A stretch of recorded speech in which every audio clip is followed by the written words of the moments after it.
Livre para todos os públicos. Olá! Bolsonaro nunca escondeu governar pelos e para os militares.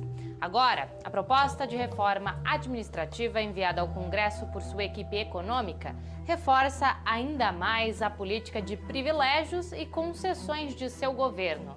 Na nossa reportagem, você vai conhecer a posição dos partidos de oposição diante da reforma administrativa. E na entrevista central, a pesquisadora Ana Penido fala sobre o que é o Partido Militar, que ocupa postos centrais no governo Bolsonaro e sairá ileso da reforma. Eu sou Pamela Oliveira e você acompanha agora a Central do Brasil.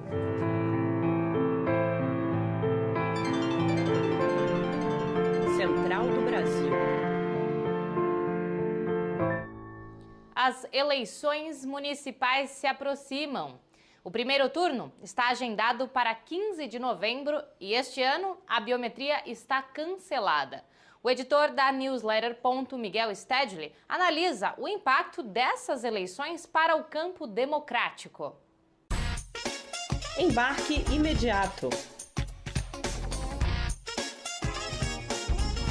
A partir de agora e até novembro, as eleições municipais vão estar no centro dos debates políticos do país. Na maior parte das grandes cidades e capitais, a oposição ao governo Bolsonaro não terá candidaturas unitárias. Isso porque a reforma eleitoral proibiu as coligações proporcionais. Então os partidos, sejam grandes ou pequenos, precisarão ter candidatos a prefeitos que sejam puxadores de votos para garantir a sua presença nas bancadas das câmaras de vereadores nos municípios.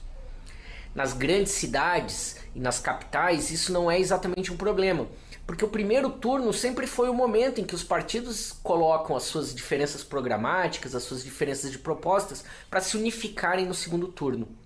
O grande problema que o campo progressista, popular, que a oposição ao governo Bolsonaro vai enfrentar nessas eleições, é que as eleições municipais normalmente trazem temas que são mais locais.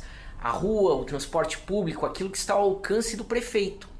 No entanto, os municípios foram os grandes atingidos pela lógica austericida que nós temos vivido nos últimos anos. Tem pouca arrecadação, poucos mecanismos de arrecadação e dependem muito do governo federal.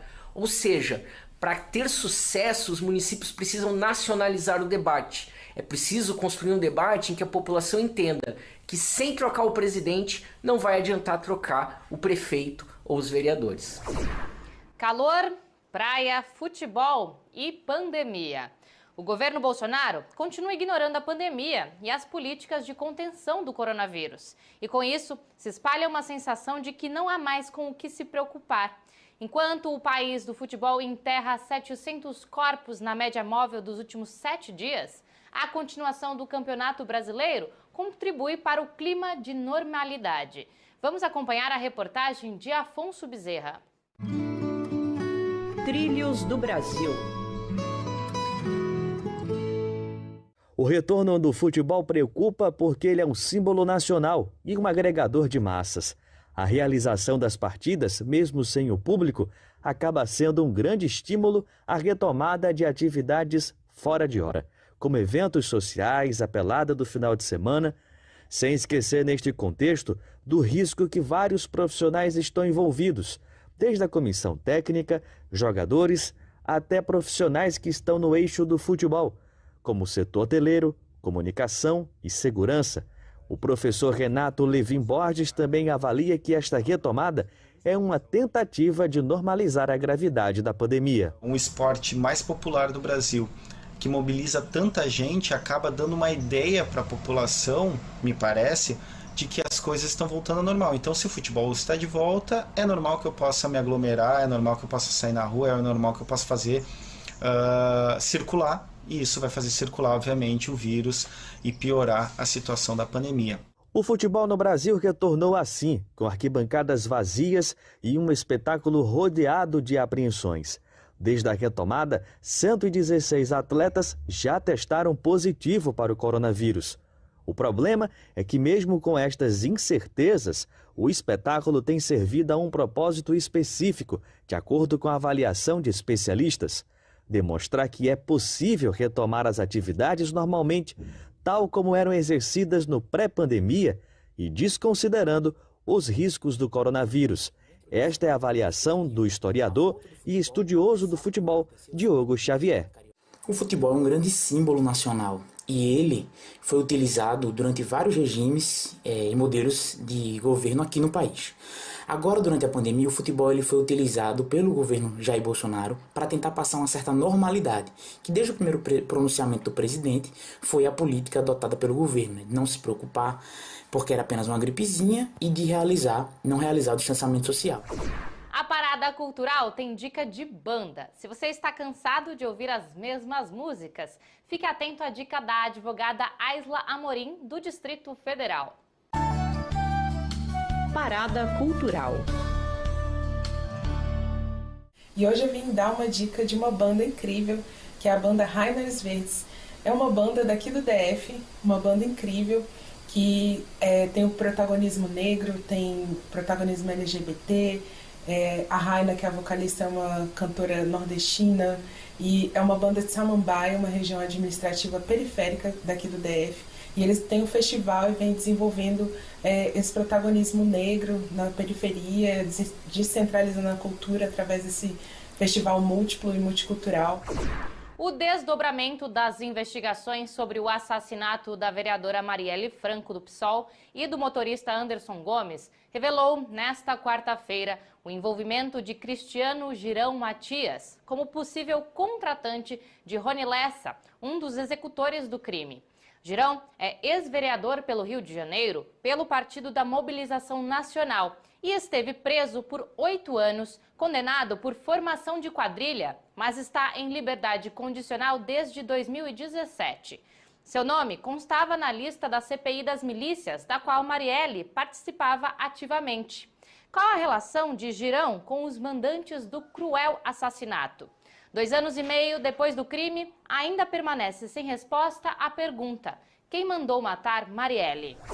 O ministro da Economia, Paulo Guedes, declarou nesta quarta-feira que quer aumentar o salário de quem está no topo do funcionalismo por considerar um salário baixo. Hoje, esse pagamento gira em torno de R$40 mil mensais. Enquanto isso, Guedes tenta emplacar uma reforma administrativa que retira o direito de muitos e mantém o privilégio de poucos. Vamos acompanhar a reportagem de Camila Piacese. Nacional. Após o envio da proposta de emenda à Constituição na semana passada pelo governo Bolsonaro ao Congresso Nacional, os parlamentares agora vão discutir o texto e incluir alterações. Entretanto, os deputados federais e senadores afirmam que a reforma administrativa pode impactar quem ganha menos, aumentar os privilégios para algumas carreiras específicas e piorar a qualidade do serviço público.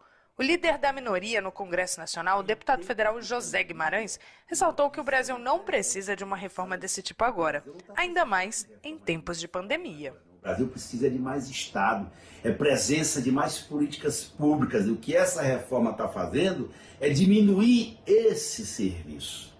E por último, essa reforma do Bolsonaro tem como objetivo fazer demagogia, como se estivesse combatendo privilégio. Se quisessem combater privilégio, era votar uma reforma tributária que taxasse os mais ricos, que obrigasse os ricos do país a pagar imposto que não fazem. A deputada federal do PCdoB do Acre, Perpétua Almeida, comparou a reforma administrativa com a reforma da Previdência, que prometeu arrecadar milhões e até agora nada, e com a reforma trabalhista, que garantiu gerar empregos e aumentou o desemprego. Esta reforma administrativa que o governo quer fazer é mais uma solução milagrosa e falsa. Significa mais um passo no desmonte do Estado que atende à saúde, à educação e à segurança pública. Porque o patrimônio daqueles que ficaram mais milionários durante a pandemia permanece intocável. É no Executivo, alvo da PEC, que está a maior parte dos servidores, segundo o Atlas do Estado brasileiro, e a média salarial dos trabalhadores é em torno de R$ 2.600. Porém, é no Judiciário que estão os maiores salários, em torno de R$ 10.500 por mês. Mas os funcionários do poder não serão afetados com a PEC. Os militares também ficarão de fora das mudanças. A reforma administrativa de Guedes mantém a regra que permite que militares que estão na ativa atuem no governo. O grupo forma o chamado Partido Militar e ganhou força nos últimos 2 anos, somando mais de 8.000 cargos. A pesquisadora Ana Penido fala sobre o assunto com Jonatas Campos. Entrevista Central. Hoje, nossa entrevista central conversa com Ana Penido. Ela é pós-doutoranda em Relações Internacionais e é investigadora do Grupo de Estudos de Defesa e Segurança Internacional e do Instituto Internacional. Ana, agradecemos sua participação. Ana, você assinou um artigo no Instituto Tricontinental junto com a pesquisadora Suzeli Calil, no qual vocês afirmam existir um partido militar no governo Bolsonaro. Você pode nos explicar melhor esse conceito? A ideia de partido militar é exatamente para mostrar que existem segmentos que vêm das Forças Armadas, que se organizam enquanto um partido, então, quanto um centro aglutinador mesmo das ideias que vêm desse ambiente militar e disputam a arena política como outros. Então, não é nem aquele CPF, a pessoa, o indivíduo que vai, já estou na reserva, não tem nenhuma responsabilidade com a corporação, porque tem mesmo, estamos na reserva, e também não é a instituição Forças Armadas, porque não dá para falar que todo mundo das Forças Armadas brasileiras estão no governo. Ninguém teve esse direito de representação, né? Eu sou o representante das Forças Armadas e estou aqui assinando cheque para o que o Bolsonaro fizer ou que deixar de querer fazer. A ideia do conceito foi essa mesmo, ter uma coisa mais didática para as pessoas imaginarem essa participação. Mas você falou que muitos militares não se consideram enquanto instituição participando do governo. Mas alguns levantamentos colocam que no governo Bolsonaro existe cerca de 6.000 militares, tanto da ativa quanto da reserva, em cargos de primeiro, segundo e terceiro escalão, inclusive no judiciário e no legislativo. Você acha que isso caracteriza o tal partido militar? Igual qualquer outro governo, de forma geral, os DAS, que as pessoas chamam em Brasília, né, mas são esses cargos comissionados de direção e assessoramento, são cargos altos, os principais cargos recebem salários acima de R$10.000, então assim, são cargos usados para recrutamento externo, então são pessoas que não são funcionárias públicas, ou seja, não são, a maior parte das vezes não são militares que estão na ativa, então eles são funcionários públicos naquele momento. São quadros mesmo, trazidos de fora daquele ambiente da gestão para dentro do ambiente da gestão. Então, a nossa hipótese é que os principais quadros do partido militar, então, assim, aqueles militares, né, entre essa generalidade toda de forças e patentes e de tudo, que os militares mais comprometidos com o governo são aqueles que foram destacados para receber os DAS. Ana, e falando então dos que seriam os líderes do partido militar, eu queria citar um exemplo. Em alguns momentos muito importantes da política recente brasileira, alguns generais militares tomaram posições políticas pelo Twitter, como, por exemplo, naquela vez em que o Supremo Tribunal Federal ia conceder uma liminar ao presidente Lula, e eu não lembro qual foi o general, mas houve uma série de tuitadas de generais, inclusive ameaçando a democracia brasileira se o Lula fosse solto. Isso é uma atuação política dos generais brasileiros? Isso é uma atuação claramente política. Ocupação de cargos como ministros é uma atuação claramente política. Articulação com outros partidos, então vai o Partido Militar articular com o Centrão, vai o Partido Militar articular com, eventualmente, inclusive setores empresariais. É uma atuação clara político-partidária. O que a gente comprovou também nessa pesquisa, que tem relação com essa questão que você pontuou, é que diferente de outros partidos políticos, principalmente os partidos mais de massa, eles se organizam ao redor das grandes figuras eleitas. Então, você vai ver que a dinâmica interna partidária, ela circula ao redor dos deputados, senadores e prefeitos e governadores. É uma dinâmica pautada pelos eleitos. No caso do Partido Militar, o Partido Militar ele segue a mesma lógica da instituição Forças Armadas. Então, nesse sentido, a dinâmica política é ditada pelos generais. Embora você possa ter um ativismo aí, e pela nossa pesquisa parece que os coronéis estão bastante comprometidos nesse sentido, de participar e ter grande presença nos altos cargos comissionados, mas o partido se organiza ao redor dessas grandes figuras, que são normalmente generais de 4 estrelas. Eu fico por aqui. Envie as suas dicas culturais e sugestões pelo WhatsApp. Anota aí. DDD 11 93081 3336. Até amanhã.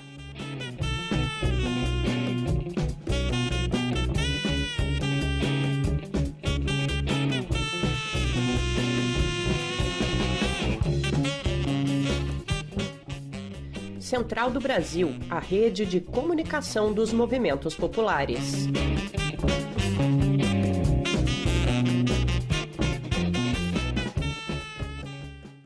Esse ano tem a